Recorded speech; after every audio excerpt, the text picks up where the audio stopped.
होगा। खुदा की कसम उसका भी जी चाहता है, वो भी ईद के दिन नए कपड़े पहने, वो भी जी चाहता था कि ईद की नमाज पढ़ने के लिए जाए, लेकिन साहिब गुर्बत ने रास्ते में पकड़ के रोक दिया था। जरूरतों ने उसको खरीदार बना दिया है। बैठ गया कि रास्ते में सामान लेकर के हम खरीदते तो चले जाते हैं, लेकिन गुर्बत का ख्याल किसी को नहीं आता। हाँ, तेरे पास दौलत है, तुझे रब ने पैसा दिया था तो अय्याशियों के लिए तो नहीं था, कव्वाली और तमाशों में लुटाने के लिए नहीं था। काश क्या की अच्छा होता तू इस पैसे को उठाता, चांद रात वाले दिन किसी यतीम के दरवाजे पे रात के अंधेरे में अंदर डाल के आ जाता, पर्चा बना के डाल देता। ईद सिर्फ मेरी नहीं है, ईद तुम्हारी भी है, इससे तुम भी ईद मनाना। खुदा की कसम, अगर उस पैसे से किसी गरीब की ईद हो जाती, तू कब्र में बाद में जाता, मदीने वाला तेरी कब्र में पहले तशरीफ। जिंदाबाद जिंदाबाद, बहुत अच्छे हजरत, जिंदाबाद जिंदाबाद। जो करने के काम थे वो किए ही नहीं, वो जो ना करने के थे डूब गए जा करके। हुए नाम बर बेनिशां कैसे कैसे, जमीन खा गई आसमां कैसे कैसे। अल्लाह ने तुम्हें दौलत दी है ना, खर्च करने से कौन रोकता है? लगाओ, लेकिन वहां जहां लगाने की जगह, जहां खर्च करने की जगह हमारे कमाई मेहनत की है, तो हम क्यों हराम काम में लगाएं जिसका नतीजा कुछ ना हो। यार मैंने किसी किसान को ढेला के धार में आज तक गेहूं बखेरते हुए नहीं देखा। क्यों नहीं बखेरता भाई? इसलिए कि इसमें बखेरूंगा तो मिलेगा क्या? सारा ही बह जाएगा। एक पक्की जमीन में 6 बार हल चला के दाना डालता है, सिर्फ इस उम्मीद पे कि इससे गेहूं उग के आएगा, एक के बदले में 7 बालें मिलेंगी, हर बाल में 70 दाने मिलेंगे। हम किसान से ताल्लुक रखने वाले लोग, तो हम तो दाना भी बेकार जगह नहीं डालते। जब दाना बेकार जगह नहीं डालते तो आप पैसा बेकार जगह कैसे डाल सकते? पैसा बेकार जगह कैसे डाल सकते? अल्लाह ने दौलत दी है ना, तो तालीम पे लगाओ, इल्म पे लगाओ, कुरान वालों पे लगाओ। आप पैसे वाले किसी गरीब की तालीम में मदद करें। हम सबसे फिड्डी कौम है तालीमी एतबार से, पूरे मुल्क में सबसे निचले तबके में हम इस वक्त तालीमी एतबार से गवार हैं। हम इतने गवार डॉक्टर साहब, अक्सर निकलना होता है, हम लोग तो रातों के मुसाफिर, और अक्सर कहते हैं उजाले अपनी यादों के हमारे साथ रहने दो, न जाने किस गली में जिंदगी की शाम हो जाए। है ना, जिंदगी मौत, मौत बहुत तेजी से हमारी तरफ बढ़ रही है, बहुत तेजी से। वो बहुत दूर नहीं है, बहुत तेजी से, बस इशारे की देर है, बस यूं ही पकड़ दिए जाओ, हिलने का मौका नहीं मिलेगा। कई बार डॉक्टर साहब इस बात का जिक्र करते, मुझसे कहने लगे मुफ्ती साहब मैंने देखा, कई बार लगता है डॉक्टरों को कि यार ये क्या 2 खुराक में ठीक हो जाएगा, लेकिन वो मर जाता है। वो कई बार ऐसे मरीज हमारे पास आते हैं कि लोग कह देते हैं बचेगा नहीं, लेकिन फिर भी बच जाता। कहते हैं तब पता चलता है जिंदगी देने वाला भी अल्लाह है और मौत देने वाला भी अल्लाह है, सारी चीज का मालिक अल्लाह है। मेरे अजीज, मैं आपसे बात अर्ज कर रहा हूँ, जब कभी रातों में गुजरना होता है ना, तो जिस कौम के अंदर, जिस बस्ती के अंदर 9 बजे सारे सो जाते हैं, तो हम समझ जाते हैं यहाँ मुसलमान नहीं है। और जहां 12 बजे तक चौक में लोग बैठ के मोबाइल चलाते हैं, हम समझ जाते हैं यहाँ मुसलमान रहते हैं। क्योंकि वक्त की सबसे बड़ी बर्बादी अगर कोई कौम कर रही है तो वो मुसलमान कर रहा है। हमें अपने वक्त की कीमत मालूम नहीं, हमें अपने वक्त की कदर मालूम नहीं। नौजवानों, वक्त की कदर करो, वक्त को गनीमत जानो। कल ये चला जाएगा ना, एड़ियां रगड़ के मर जाएंगे, एक सांस कोई उधार नहीं देगा। सिकंदर नाम सुना होगा, एक बादशाह गुजरा, नाम सुना ना सिकंदर का, बड़े बादशाहों में नाम आता सिकंदर का। सिकंदर अपनी मुहिम पर था और रास्ते में, सफर में उसे सांप ने काट लिया। जब सांप ने उसे काटा ना, तो उसकी फौज में तबीब थे, बड़े बड़े हकीम थे, सारे इलाज में लग गए। कुछ दिन उसको दवाइयां दी, आखिरकार उनको कहना पड़ गया बादशाह अब इलाज बस से बाहर है, मौत करीब आ गई है। उसने कहा क्या मैं गरीबुल वतन मर जाऊंगा? क्या मुझे अपने मुल्क की मिट्टी नसीब नहीं होगी? कहा नहीं, जहर इतना फैल गया है कि अब बचने के चांसेस नहीं। उसने कहा मेरे पास दौलत तो बहुत है, एक काम करो मेरी आधी दौलत ले लो और किसी से इतनी सांसें मुझे उधार दिलवा दो कि मैं अपने वतन में जाके मर सकूं। इतनी सांसें उधार दिलवा दो कि मैं अपने मुल्क में जाके मर सकूं। हंसे हकीम, कहने लगे डॉक्टर ऐसा कभी नहीं हो सकता। कहा क्यों? कि इसलिए नहीं हो सकता क्योंकि इसलिए नहीं हो सकता कि सांसें उधार नहीं मिलती है। उसने कहा अगर आधी दौलत से काम नहीं चल रहा है ना,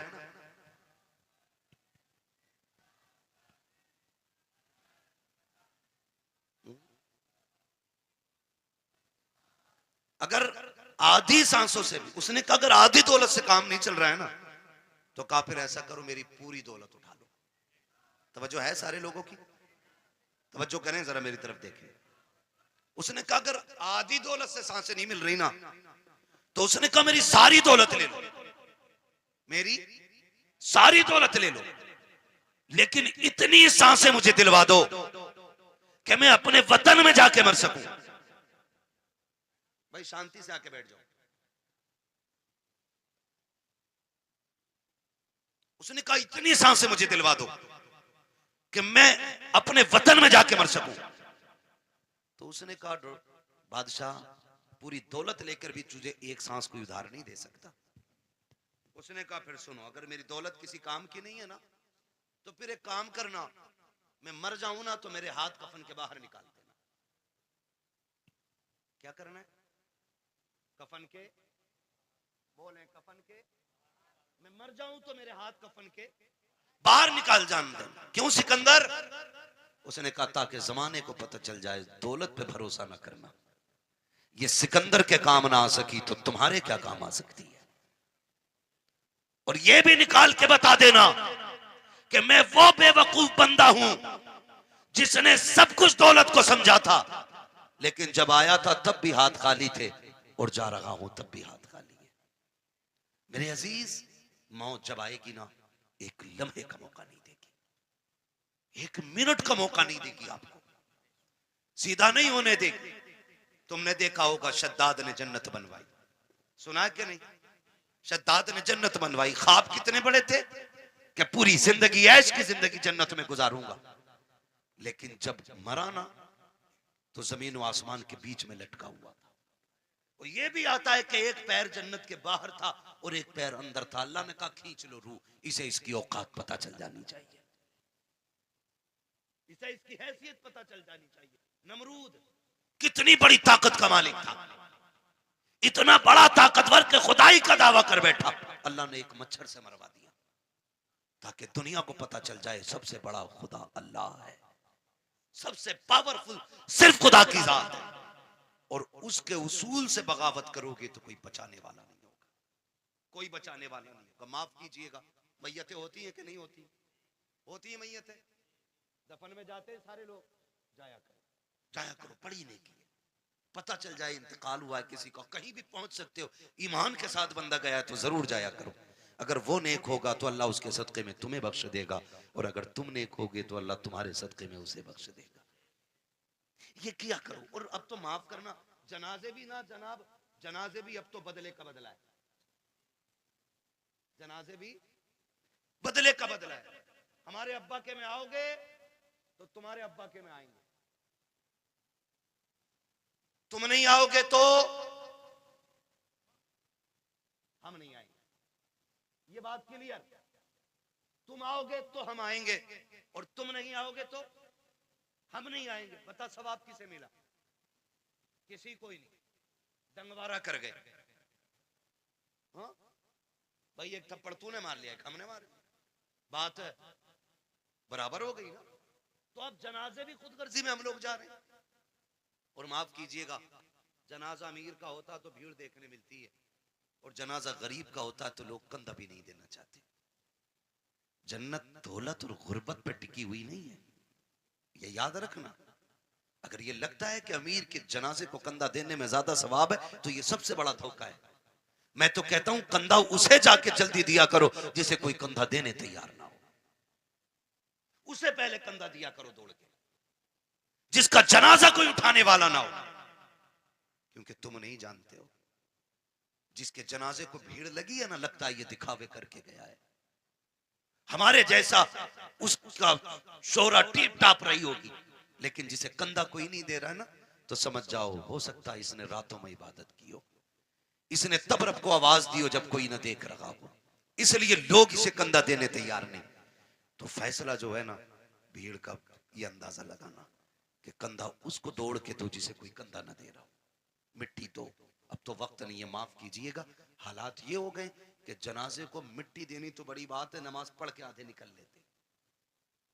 तो मसरूफी इतने हो गए, टाइम किसके पास है मिट्टी तक जाने का है? दुआ अजी मिट्टी डाल दे 3 मुट्ठी, बड़ी बात है। कह रहे आप बैल खुले हुए छोड़िए, दुकान खुली रह गई, एक दिन आएगा मेरे लाल आंखें खुली रह जाएंगी। आज दुकान खुली है, बैल खुले, कल आंखें खुली रह जाएंगी। हाँ, वासिफ अली वासिफ ने जब किसी को खाना दिया ना भूखे को, तो पूछा था किसी ने क्या कर रहे हो, तो उसने कहा था यार कुछ नहीं, अपने जनाजे की भीड़ इकट्ठी कर रहा हूं। इतने अच्छे काम कर जाओ, लोग तुम्हारे जनाजों में शरीक होने लगे। अल्लाह से लंबी दुआएं मांगा करो रो रो के, मालिक जिंदगी अच्छी कर दे ताकि मौत भी अच्छी हो जाए, ये मांगा करो अल्लाह से। आज तो डरी कोई नहीं, डरी कोई नहीं। तो जब मौतें होती है नहीं होती, बोलो यार, बोल सकते हो तो बोलो, है ना? होती है कि नहीं मौतें? लोग मरते हैं, जिन्हें यकीन ना हो अल्लाह उन्हें दिखा दे जल्दी कि लोग कैसे मरते हैं। डर गए?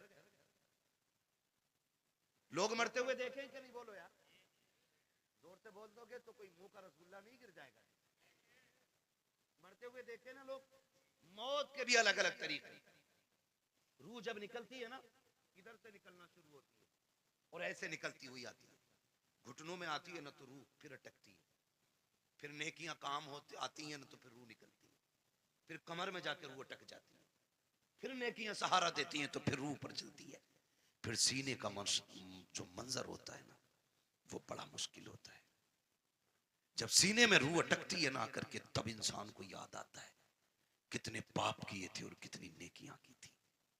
तब एक एक करके नेकी याद आती है, एक एक करके गुनाह याद आता है।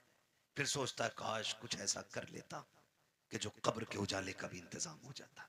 लेकिन फिर सोचने से कोई नतीजा नहीं, फिर कोई फायदा नहीं, फिर हजार सर मारो दीवारों में, कुछ नहीं होता। हमने ऐसे भी देखे कि गले तक जब मौत आ जाती है ना, सिर्फ जबान करवटें बदलती है। जबान जो ये चल जाती है ना तड़ से, किसी पे भी चल जाती है ना एकदम से, जो एकदम से मिनट नहीं लगते, सेकंड नहीं लगते, ताड़ से ऐसा जुमला निकलता मुंह से कि सामने वाले के कलेजे के पार हो जाया करता है। तीर के दिए हुए जख्म भर जाते हैं यार, जबान के दिए हुए जख्म नहीं भरा करते हैं। जब बेटा अपने बाप से कहता है ना तेरी औकात क्या, तूने क्या किया था, तूने तो हमें सिर्फ बड़ा कर दिया, ये जो संपत्ति है ना ये मेरी मेहनत की है। तो याद रखना ये जुमले बाप के कलेजे चीर देते हैं, ये जुमले माँ के कलेजे के टुकड़े टुकड़े कर देते हैं। ये जबान जो आसानी से चल गई थी ना बहनों से कि भीख लेने आ जाया करती है, तेरा है क्या इस जायदाद में, कभी ये ताने ना दिया करो, इसे संभाल के रखा करो। अगर ये गलत चल जाती है इंसान को दोज़ख में पहुंचा देती है, अगर ये सलामती से चलती है तो बंदे को जन्नत तक पहुंचा दिया। बाबा नारे तकबीर, नारे रिसालत। बस मैं चंद बातें कर ले रहा हूँ। खुदा जबान सही करें, अपनी जबान सही करें, इसे संभाल के बोला करें, जबान संभाल के बोला करें, तड़ से किसी को गाली ना दे, ऐसा जुमला ना बोले कि किसी के कलेजे के पार हो जाए। वरना याद रख, ये कब्र पे खड़े होकर जो बेटा कहता है ना बाद में, मेरे अब्बा को किसी को मेरे अब्बा से तकलीफ पहुंची हो तो माफी मैं मांग रहा हूँ, आज इसकी माफी से कुछ नहीं होना है, कुछ नहीं होना। मेरे अब्बा पे किसी का कुछ हो तो ले लेना। ये वो बेटा कह रहा है जो बाप की कब्जा की हुई आधा बीघा जमीन पे एक्स्ट्रा खुद भी हल चला रहा, खाली कब्र पे होकर खड़े होकर सफाई दे रहा, सफाई। अगर इसके मन में देने की होती ना, पहले वो वाली बांट के आता जो अब्बा ने हराम की छीनी। अब्बा ने सगे भाई की 5 बीघे से फालतू जोत रखी है और बेटे को पता है ये कब्जा किया हमने, पहले वो निकाल के दे जो अब्बा ने हराम की ली थी। बेटे से को वो वाली देखे ना, ये तो अब्बा ही हिसाब देंगे। तो कब्र पे खड़े होके अच्छा ना बन। अब सांस बंद हो गई, रजिस्टर बंद, अब तो कब्र जाने और कब्र वाला जाने। अब आया है ना अंदर, जमीन कहेगी आज तेल निकालूंगी। तूने मेरी खातिर अपने सगे भाई को कचहरियों में घसीटा, मेरी खातिर तूने फला रिश्तेदार को जलील किया, आ तुझे तेरी औकात दिखाऊं। जब रगड़ेगी ना तो सुरमा बना देगी, सुरमा, कोई बचाने वाला नहीं होगा। तुम तो इस खुशी में बेखुशी में ये भूले बैठे होगे, तीजा हो गया है बंदा जन्नत में पहुंच गया होगा, 40वां हो गया जन्नत में पहुंच गया। हुकूकुल इबाद का मामला इतना सख्त है मेरे अजीज, तुम एक नहीं सैकड़ों नहीं हजारों तीजे 40वें करा लो, अगर किसी भाई का हक लेके जा रहे हो अल्लाह उस वक्त तक जन्नत नहीं देगा जब तक एक एक भाई का तुमसे हिसाब बराबर नहीं करा। इसलिए किसी का खा के नहीं मरना, खुदा तौफीक दे तो दे के मरना। कोई किसी का नहीं होता है। बेटे 40वें के बाद कब्र तक भूल जाते हैं अब्बा दफन कहाँ हुए। ईद के दिन जाके कह रहा चाचा तुम्हें तो पता होगा अब्बा किस कोने में रखे गए थे। ये पूछ रही है औलाद आज की, ये पूछ रही है आज के दौर में अगर कब्रों को निशान भूल गए हम, तो क्या लगता है आने वाली नस्लों को हमारी कब्रें याद रहेंगे? उन्हें तो कब्रिस्तान तक याद नहीं रहेंगे हैं किधर। इसलिए खुदारा आखिरत की तैयारी खुद से करें, अपने आप से करें। अपने पीछे कुरान पढ़ने वाले छोड़ दें, अपने पीछे कुरान पढ़ने वाले छोड़ दें। हम तो कह देते हैं कोई बात नहीं, मेरा इंतकाल हो मेरे बच्चे कहेंगे मदरसे से बच्चे भेज दिए, ठीक है, बरकत वाली जमात है, नेक जमात। लेकिन ये बात बताओ, पढ़ने में खुलूस इनके उतना ही होगा जितना बेटे के पढ़ने में खुलूस होगा? हो सकता है कभी नहीं होगा ना, क्योंकि बाप का दर्द बेटे को ज्यादा है, बेटे का दर्द बाप को ज्यादा है। हमें तो बुलाओगे रस्मन पढ़ के चले जाएंगे, लेकिन असल दर्द बेटे को होता है। मैं तो कहता हूं एक बेटा कम से कम हाफिज जरूर बनाना, एक बेटा जरूर बनाना। अगर बना ना सके हो ना, तो कोई पढ़ रहा हो तो पढ़ने में उसकी मदद करना। कोई कुरान हाफिज हो रहा है ना, तो उसके हिफ्ज में मदद करें। आपका बेटे बड़े हो गए, आप नहीं पढ़ पाए, आपके बेटे नहीं पढ़ पाए, तो जो पढ़ रहे हैं आप उनकी मदद करें। जानते हो क्यों? क्योंकि जहां भी ये पढ़ने वाला कुरान पढ़ेगा, अल्लाह एक एक हर्फ के बदले में 10-10 नेकियां तेरी कब्र में भी नाजिल फरमाता रहेगा। इतना बड़ा इंतजाम, इतना बड़ा इंतजाम। मैं अर्ज करूंगा खुदारा पढ़ने वालों से और पढ़ाने वालों से आपसे गुजारिश है, जब आपके बच्चे हाफिज हो जाए ना, तो फिर उनसे कह देना हमने तुझे कुरान के लिए छोड़ रखा है, कुरान के लिए तुझे छोड़ सकता है और कुरान तेरे लिए है। पूरी जिंदगी तुझे कुरान पढ़ना है। हमारा काम ना कर, खेती हम कर लेंगे, जमीनें हम जोत लेंगे, मेहनत हम कर लेंगे, लेकिन तुझे कुरान याद रखना है। अब्बा क्यों? अब्बा क्यों? कहा मैंने तुझे दुनिया के लिए कुरान नहीं दिया, मैंने तुझे कब्र के लिए कुरान दिया है। मैंने तुझे कब्र के लिए कुरान दिया है। कब्र अंधेरों का घर है, बड़ी बेवफा दुनिया है। आप अपना बेटे को करोड़ों रुपए दे दे, मरने के बाद 50,000 नहीं देगा मस्जिद। वो ये सोचता है ये पैसा जो अब्बा का बचाना है ये माले गनीमत है। भाई भाई का गला काट देते एक दूसरे का, सिर्फ 10,000 के लिए, 5,000 के लिए बंटवारे में गोली चल जाती है। क्यों? भाई बाप की दौलत थी, जिस पे झगड़ा था उसका कुछ हिस्सा उठा के खुदा की घर में दे दो। भाई वो इतना करके गया ना तुम्हारे लिए, उसके लिए भी कुछ राहत का सामान बने। लेकिन कह रहा क्यों दे? उन्हें उनके अब्बा से मिली थी, हमें हमारे अब्बा से मिली है। क्योंकि अब्बा खुद नहीं देता था मस्जिद में कभी, अब्बा ने खुद नहीं लगाया कभी दीन के लिए पैसा, तो औलाद कहां से लगाएगी? आदत डालें, अपने बच्चों के हाथ से दीन की राह में खर्च कराया करो, ताकि बच्चे देने के आदी बन जाएं, देने के आदी बन जाए। मरते टाइम बंदे को 3 फिक्रें सताती हैं। कितनी कितनी? अरे बोल दो भाई, कितनी फिक्रें? 3 फिक्रें सताती हैं। नंबर 1, मैंने जो दौलत कमाई है इसका क्या होगा। नंबर 2, मैं औलाद छोड़ के जा रहा हूं, मेरी औलाद कैसे जिंदगी गुजारेगी मेरे बगैर। नंबर 3, मैंने कितनी नेकियां की और कितने गुनाह किए। सिर्फ 3 चीजें मरते वक्त याद आती, 3 चीजें। कामयाब वो नहीं है जिसने अपने पीछे बंगले छोड़ दिए, कामयाब वो नहीं जिसने इमारतें छोड़ी, कामयाब वो है जो अपने पीछे कुरान पढ़ने वाला छोड़ गया। वो सबसे बड़ा कामयाब है जिसने अपने पीछे कुरान पढ़ने वाले छोड़े। वरना बिल्डिंग है ये बंगले कब्र में कोई काम नहीं आने वाले। मैं तो मुबारकबाद पेश करता हूं उस बाप को जिसने एक बेटे को हाफिज कुरान बनाया, मुबारकबाद पेश करता हूं। ये 500 रुपए रोज कमा सकते थे, कोई कमी नहीं है, जवानी में कमा सकते थे, लेकिन उस बाप को सलाम जिसने कहा बेटे तेरे हिस्से की मजदूरी हम करेंगे, हमारे हिस्से का कुरान तुझे याद करके आना है। वो माए मुबारकबाद के मुस्तहिक हैं जिन्होंने उन बच्चों को दूध पिलाया है कि जो बदले में माँ को दूध के बदले में जन्नत का टिकट देने वाले हैं।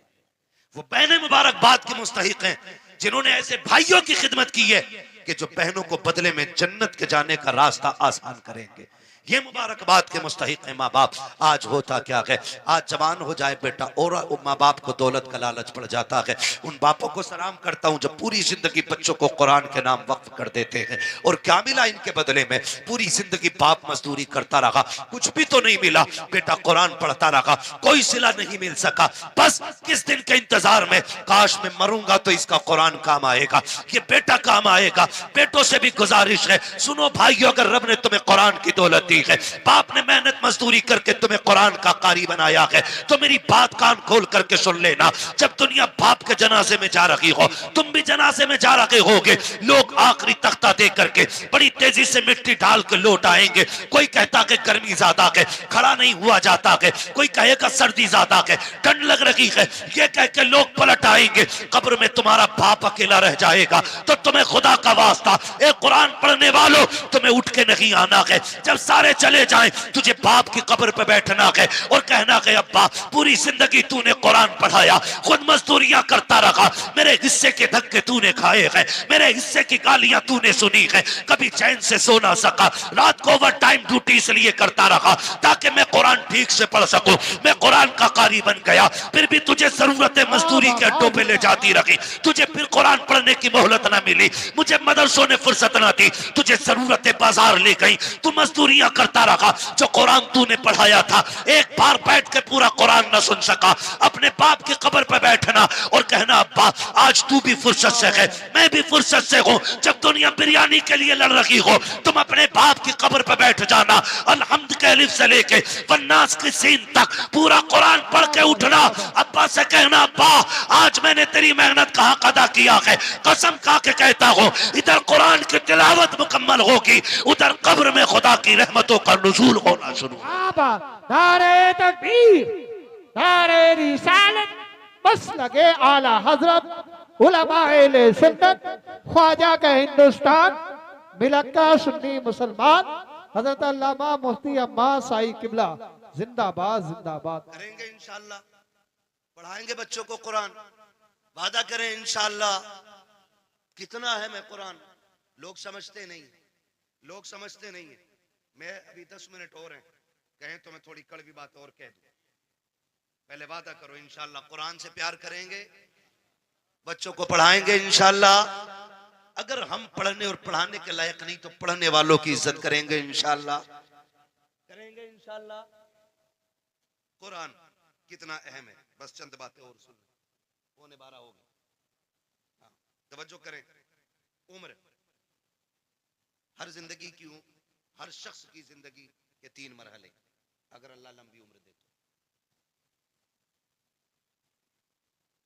सुबह, दोपहर, शाम। सुबह बचपन, दोपहर, बोले बड़े अच्छे लोग हैं माशाल्लाह। अगर हमारे इलाके के लोग अच्छे नहीं होंगे तो फिर किसके इलाके के लोग अच्छे होंगे?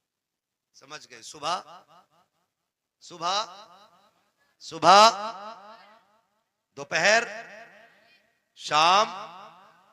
क्या बात है, ये 3 होते हैं। इतना याद हो गया ना?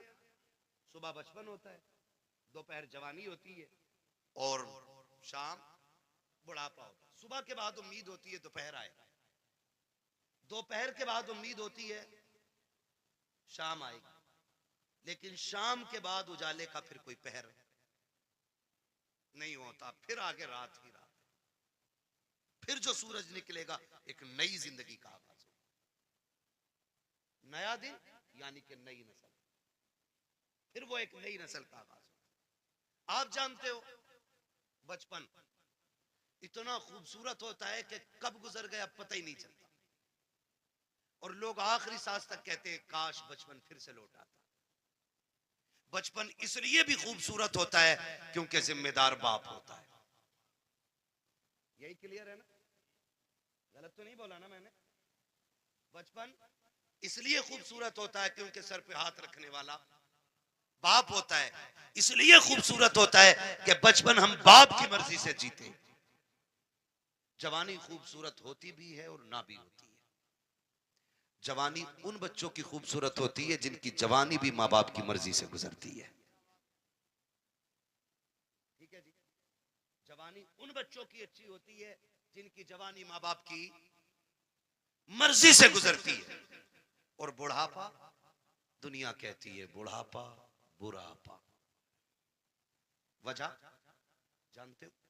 वजह सिर्फ इतनी है कि बचपन में बहुत दोस्त होते, बचपन में बहुत दोस्त होते। मेरे हुजूर फरमाया करते थे मुझे बच्चों के 5 खेल बड़े पसंद है, 5 काम बच्चों के पसंद है। इंशाअल्लाह कभी वक्त होगा ना और जिंदगी फिर लेके आएगी ना, तो इन 5 कामों पे बच्चे की गुफ्तगू फिर होगी, क्योंकि बात बड़ी लंबी है वो भी।